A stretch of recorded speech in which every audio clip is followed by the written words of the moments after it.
सच यह है कि आप सबको अपने अपने घर से एक विवाह तो कम से कम करना चाहिए। यदि 2 बच्चे हैं तो एक विवाह कम से कम घर से करना चाहिए। वो घर चाहता है कि मंगल बधाइयां इस घर में, धैर्य से शुभ कार्य हो, बेटी की विदा हो, बहू इस घर में आए, लड़के की निकासी हो। लोग कहते हैं कि महाराज सबसे शादी हुई तो बर्बाद हो गए। कारण यही है क्योंकि तुमने मुहूर्त तो घर पे करवाया, सब कार्य घर पे किया, तेल तिलाई सीधा सब चौक घर पे पूरे, देवी देवता ले आए तो घर पे ही ले आया, और लास्ट में उठाया मंडप, देवता घर ही बैठे रह गए, और जा करके लॉज से शादी कर दी। देवता कह रहे थे पंगत भाई नहीं, का भाव कितने गए? देवता बोले और उल्टी शराब दे दी उन्होंने, तुम्हारा काम बिगड़ गया। देवता बैठे महल के कमरे ही में कि कोई आएगा, पता पड़ा कि जूठी पत्तल मिल रही देवताओं को। बोले आप देवता छोड़े आओ। इसके कारण से भी लोगों के घर में बहुत भूतबाधा प्रेतबाधा घुस गई, पितृ रुष्ट हो गए। जहां से आप पूरा कार्यक्रम करते हैं वहीं से बेटी की विदा करना चाहिए। जहां से आपने अपने पूरे देवी देवताओं को मनाया वहीं पर आपकी निकासी होना चाहिए। भला ही खाना जा मोहल्ला में नहीं, दूसरे मोहल्ला में करा दो, कोई बात नहीं। कम से कम आपकी इस भूमि पे जहां निवास करते हैं उस भूमि का भूपाल देवता इंतजार करता है कि इस धरती पर कोई ऐसा शुभ समय आएगा कि सैकड़ों सैकड़ों लोग, महापुरुष, कोई ना कोई ऐसा व्यक्ति आकर के आप भोज पाएगा तो हमारा उद्धार हो जाएगा। वो पूर्वज भी अच्छे चरण की रज प्राप्त करने के लिए इंतजार करता है। हमारे यहां मंडप में लड़का जब आता है तो वो गूंज खोलता था, अब तो गूंज गई बाद में, कि बोले पहले जयमाला कर लो, गूंज बाद में करना। हाँ, जो कि सत्य है। जयमाला जो है एक व्यवस्था है, थोड़ा सा परिचय कराने के लिए कि भाई लोग आए हैं, बारातियों को क्या देखने। वैसे सच्चे बारात क्या देखती थी बाराती लोग? पहले टीका देखती थी कि कैसा हुआ, द्वारे पे कैसी व्यवस्था हुई, कैसे लिया गया, ये देखने जाते थे। अब तो देखते हैं कि माला कैसे डाल रहे हैं, फेंक के डाल रहे हैं या तन के डाल रहे हैं कि उठ के डाल रहे हैं। ये व्यवस्था प्राचीन नहीं है, ये व्यवस्था थी तो राजाशाही लोगों के लिए थी,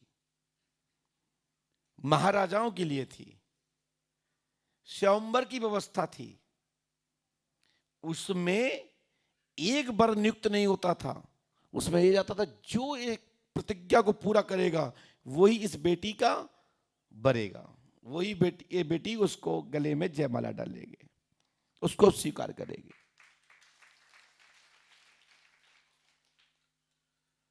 ये जो कटार डाल के आप जाते हो उसका मतलब क्या है जानते हो? इसका मतलब आप लोग किससे जोड़ते हो? कोई भूत न लग जाए, प्रेत न लग जाए, उसके लिए वो तलवार है। नो, इसके लिए नहीं थी। इसके लिए थी कि जहां वहुवल और आपका शक्ति परीक्षण की आवश्यकता पड़ जाए तो लड़का पप्पू नहीं है, तलवार उठा करके गला काट देगा। तो पहले तलवार धैर्य पर बचती थी, कई शत्रुओं से चढ़ाई करते थे, अच्छा इनसे हो रहा है तो पहले इसको देख लेते हैं, तो उसके लिए कटारी डाल के जाते थे, तलवार लेके जाते थे। तलवार आगना नहीं कि तो भूत लग जाए, प्रियदर्शनी तलवार, भूत को लगने होगा तो तुम्हारे अंदर कितने तत्व हैं। डॉक्टर क्या जाते कहते ना कि भैया सतोप्लास लेना, स्वर्ण बसम ले लेना, आयरन कम हो गया है। तो यदि तुम्हारे अंदर सोना नहीं होता, तुम्हारे अंदर चांदी नहीं होती, तुम्हारे अंदर तांबा नहीं होता, तुम्हारे अंदर पीतल नहीं होता, तुम्हारे अंदर कांसा नहीं होता, तुम्हारे अंदर मिट्टी नहीं होती, तो ये जो गिरते हैं ना कि आपको कैल्शियम गिर गया, आपका आयरन गिर गया, अब विटामिन सी गिर गई, विटामिन बी चला गया, और आपको ये हो गया, आपको वो हो गया, धमके के इलाज बता देते डॉक्टर लोग। तुम्हारे अंदर ये सब तत्व हैं। हमारे यहाँ सतोप्लास्ट में भैया स्वर्ण भस्म दिया जाता है शरीर पे चमक लाने के लिए। आयरन दिया जाता है जिससे कि बॉडी मजबूत रहे, हड्डियां मजबूत रहें। आयरन का मतलब जानते हो? स्टील, लोहा। जो हमारी माताएं पहले कढ़ाई में, लोहे की कढ़ाई में पालक बनाती थी, बैगन बनाती थी, तो उसी में आयरन जाता है। छन छन छन छन जो पानी चलता है ना, उसमें जो अग्नि के कारण उसमें जो जलता है वो ही भस्म है। आज मैं इस पर इसलिए बोल रहा हूं कि लोग एक सज्जन बोले कि मैं डॉक्टर हूं, आप ये भूतों पे ही बोलते हो, इस पे नहीं बोलते। तो मैंने कहा बोल तो सकता हूं लेकिन मैं अतिक्रमण नहीं करता। यदि मैं बोलना चालू कर दूं तुम्हारी दुकान बंद हो जाएगी। लेकिन मजबूरी इस बात की है, मैं पढ़ा लिखा हूं नहीं, तो मैं डिग्री वालों से उलझता नहीं। और जो हमारे पास डिग्री है तो डिग्री वाले हमसे नहीं उलझ पाते। वो कहते भैया है तो पाखंड, लेकिन लास्ट पे मैं मानता हूं क्योंकि मेरी मम्मी को पेट में दर्द था, हम इलाज नहीं कर पाए, और जब मारा तुमने बबूत दही, जो लाभ में लगाओ तो कछू तो है। बड़े से बड़े डॉक्टर कहते हैं ये गंडा उतारो, ताबीज उतारो, इसमें क्या रखा? कुछ नहीं रखा। मैं बता दूं ये कोरोना काल था 20 से और 21-22 तक। अच्छे अच्छे डॉक्टर लोगों ने पंडुकर धाम में पानी मांग लिया। हे पंडुकर सरकार बचा लो, मेरी पत्नी एक एक सांस गिन रही है, मेरा बच्चा सांस गिन रहा है, सब क्वारंटाइन हो गए, अब महाराज बचाओ। हमने कि इलाज लो, बोले इलाज है ही नहीं है। तो हमने कि इलाज हमारे पास है। हमने एक मंत्र दिया उस दौरान, ओम कारे पार शतवंदरी कच्चे पक्के फल खाए, हनुमान की आकाश से अमुक नाम सब राष्ट्र की तरफ से चली जाए, प्रयमंती श्री वाचा सतनाम आदेश गुरु का। इस मंत्र का अनंत कोटि जप चला। इस मंत्र का प्रतिदिन हमारे यहां यज्ञ मंडप में आहुति दी गई। ये शब्द का खेल है तो शब्द सावर मंत्र है। जितने शब्द हिंदी में उच्चारित किए जाते हैं वो सब मंत्रों के रूप में वो सावर अंतर्गत हैं। जितने मंत्र, बीज मंत्र संस्कृत में उच्चारण किए जाते हैं वो सब बीज मंत्र हैं। उसके भी फिर मंत्र है। ऐसे ऐसे मंत्र हैं जिनका अर्थ कर पाना इस दुनिया में अति असंभव है।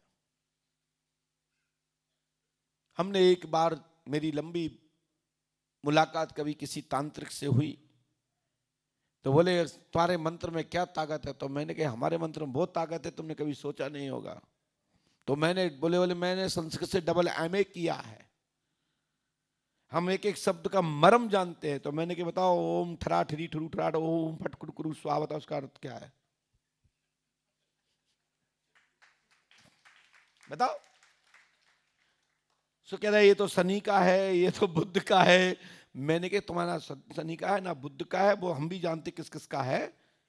बीज मंत्रों का हम भी अवलोकन करते हैं, हम भी ग्रंथों को आप पढ़ते हैं, लेकिन ये वो ही समझ सकता है जो इस मंत्र के आदिनस्थ है। मंत्र आदिनस्थ देवता, लेकिन मंत्र आदिनस्थ, मंत्र किसके आदिनस्थ है? साधक के। ये काली बाल वाले मानव के। मंत्र किसके अधीन है? आप सभी साधकों के। लेकिन मंत्र के अधीन कौन है? देवता। और देवता के अधीन कौन है? वो परमात्मा, जिसने निर्मित किया है, जिसने ये सिस्टम बनाया है। तो हमारा काम अलग है। हम कोई झाड़फूक करने वाले औजा पंडा नहीं है। हम मात्र मार्गदर्शक है। हम आपको दिशा देते हैं। दिशा देकर के आपके जीवन की कामना करते हैं कि आपका जीवन सफल हो, आपके ऊपर भूत बाधा प्रेत बाधा ना रहे, आपके ऊपर कोई ग्रह आपको परेशान ना करे। इसलिए आप पंडुकर धाम आए हो।